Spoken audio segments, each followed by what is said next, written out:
Hello friends, मेरा नाम विशेष गुप्ता है। आप लोगों का स्वागत है मेरे यूट्यूब चैनल एजुकेशन हब पर। अगर आप मेरे चैनल पर पहली बार विजिट कर रहे हैं तो मेरे चैनल को सब्सक्राइब अवश्य कर दें।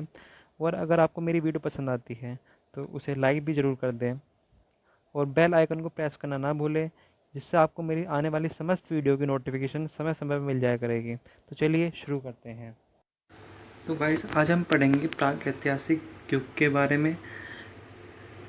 यह जो प्राग ऐतिहासिक युग है ये प्राचीन भारत के 3 भाग में से एक भाग है। पहला भाग है, इसे हम पाषाण काल भी बोलते हैं। तो सबसे पहले हम सिलेबस की तरफ देखेंगे। तो चलिए सिलेबस देखते हैं। सबसे पहले तो एशियंट हिस्ट्री, प्राचीन भारत को मुख्यतः 3 भागों में डिवाइड किया गया है।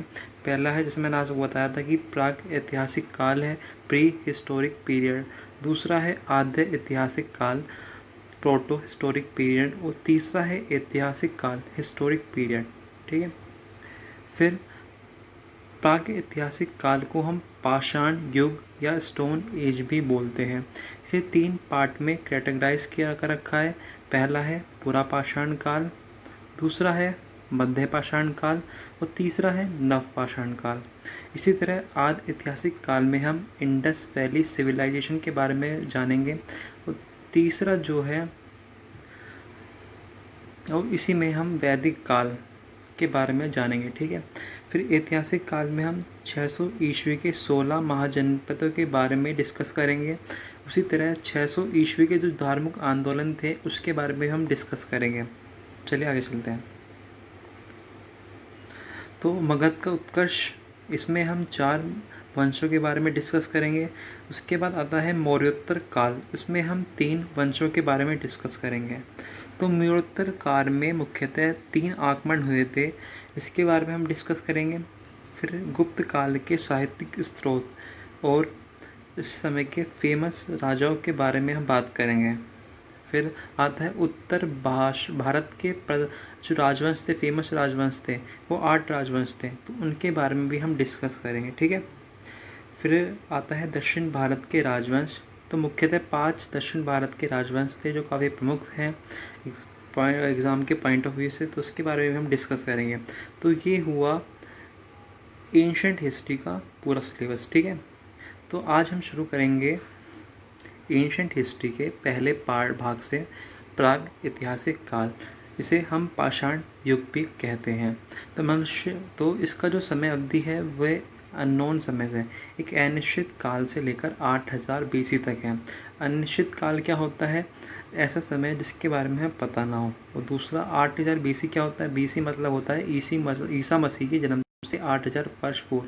जो कैलेंडर हम घर में यूज़ करते हैं, जैसे कि अभी 2020 चल रहा है, तो ईसा मसीह को पैदा हुए 2020 साल हो चुके हैं।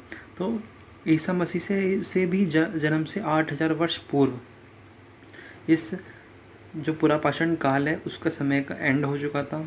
ठीक है। तो आगे चलते हैं। इस समय फायर, आग की खोज हुई थी। और दूसरा इक्विपमेंट ऑफ स्टोन, जो इस समय जो औजार थे, जो इस समय का जो मानव था, एक शिकारी था जिसने अपने औजारों के तौर पे हैंड एक्स, क्लीवर्स और स्क्रैपर्स का यूज़ किया था। हैंड एक्सेस, क्लीवर्स और स्क्रैपर्स का यूज़ किया था। ठीक है। जैसे मैंने आपको बता दिया कि इस जो काल का मानव था शिकारी था। अब इस काल के जो साक्ष्य मिले हैं हमें बेलन नदी घाटी, सोहन नदी घाटी और नर्मदा नदी घाटी से प्राप्त होते हैं। ठीक है। अब आगे चलते हैं। तो इस समय की जो गुफा चित्रकारी है, जो केव पेंटिंग्स है, हमें भीमबेटका स्थान से प्राप्त होती है, जो एमपी के भोपाल प्रांत में स्थित है। ठीक है। चलिए आगे चलते हैं। फिर आता है मेसोलिथिक पीरियड, इसे मध्य पाषाण काल भी बोलते हैं। इसकी जो समय अवधि है ये 8000 बीसी से लेकर 4000 बीसी तक है। बीसी का मैंने आपको मतलब बताया था, क्या मतलब था। तो इस युग में जो पत्थरों के औजारों के साइज़ थे वह छोटे हो गए, वेट में हल्के हो गए और नुकीले हो गए पहले से। इन औजारों को अब माइक्रोलिथिक कहा जाने लगा। तो इस युग का जो मानव था उसने डोमेस्टिकेशन, पशुपालन की शुरुआत कर दी थी। तो इसके जो साक्ष्य मिलते हैं मुख्यतः हमें आदमगढ़ एमपी और राजस्थान के बागोड़ नामक स्थान से प्राप्त होते हैं। ठीक है। काफ़ी इंपॉर्टेंट क्वेश्चन है।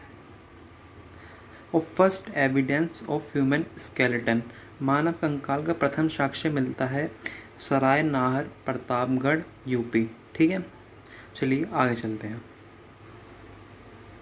अब आता है नव पाषाण काल, जिसकी समय अवधि 4000 BC से लेकर 2500 BC तक रही है। इस समय का जो मानव था उसने कृषि की स्टार्टिंग कर दी थी। जो इसके साक्ष्य मिलते हैं वो मेहरगढ़ एक स्थान है जो कि पाकिस्तान के बलूचिस्तान प्रांत में है। इस यहाँ पर मुख्यतः जौ, गेहूँ और कपास के अवशेष मिले हैं। ठीक है, स्रोत मिले हैं। एविडेंस ऑफ राइस, जो चावल के खेती के साक्ष्य मिले हैं वो हमें कोल्डी हवा, जो कि यूपी के इलाहाबाद में स्थित है, वहाँ से मिले हैं। यहाँ पर काफ़ी एक इंटरेस्टिंग पॉइंट आता है कि बुर्ज होम, जो जम्मू कश्मीर में स्थित के कंकाल के साथ साथ कुत्ते के कंकाल भी मिले हैं। तो इससे यह प्रूव होता है कि मानव द्वारा पाला गया पहला जानवर एक कुत्ता था। और जानवर और इंसान के बीच जो पहली जो कंडीशन होती है, जो पहला जो बॉन्ड दिखाया गया है वो इसी काल में दिखाया है, नव पाषाण काल में दिखाया गया है। वो भी जानवर कौन सा था? कुत्ता। ठीक है, तो इस तरह से हमारा प्राग्ञ ऐतिहासिक काल ख़त्म होता है। अब हम मैप के में देखेंगे कि कुछ फेमस स्थान, जैसे कि एक फेमस स्थान है भीमबेटका, तो मैप में कहाँ पर है? मैप में यहाँ पर है। ठीक है, उसके नीचे एक आदमगढ़ स्थान है जिसके बारे में हमने डिस्कस करा था, आदमगढ़ स्थान यहाँ पर है। और तीसरा है मेहरगढ़, मेहरगढ़ स्थान यहाँ पर स्थित है। ठीक है, तो बस इतना ही डिस्कस करना था हमें।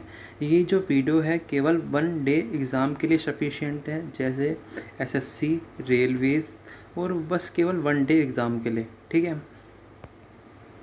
ये मैप आपको कहना है पाषाण काल की भौगोलिक दृष्टि के बारे में थोड़ा अवगत करवाएगा। इसका आप स्क्रीनशॉट लेके ध्यान से देखिएगा। इसमें वैसे बहुत सारे नाम दे रखे हैं। वैसे हमारे सिलेबस में ज़्यादा कुछ आता नहीं है एग्ज़ाम में, जितना आएगा मैंने उससे ज़्यादा ही आपको करवा रखा है। ठीक है, बस तो चलिए, अगर आपको मेरी यह वीडियो पसंद आती है तो वीडियो को लाइक कर दें और इस वीडियो को ज़्यादा से ज़्यादा शेयर करें। धन्यवाद।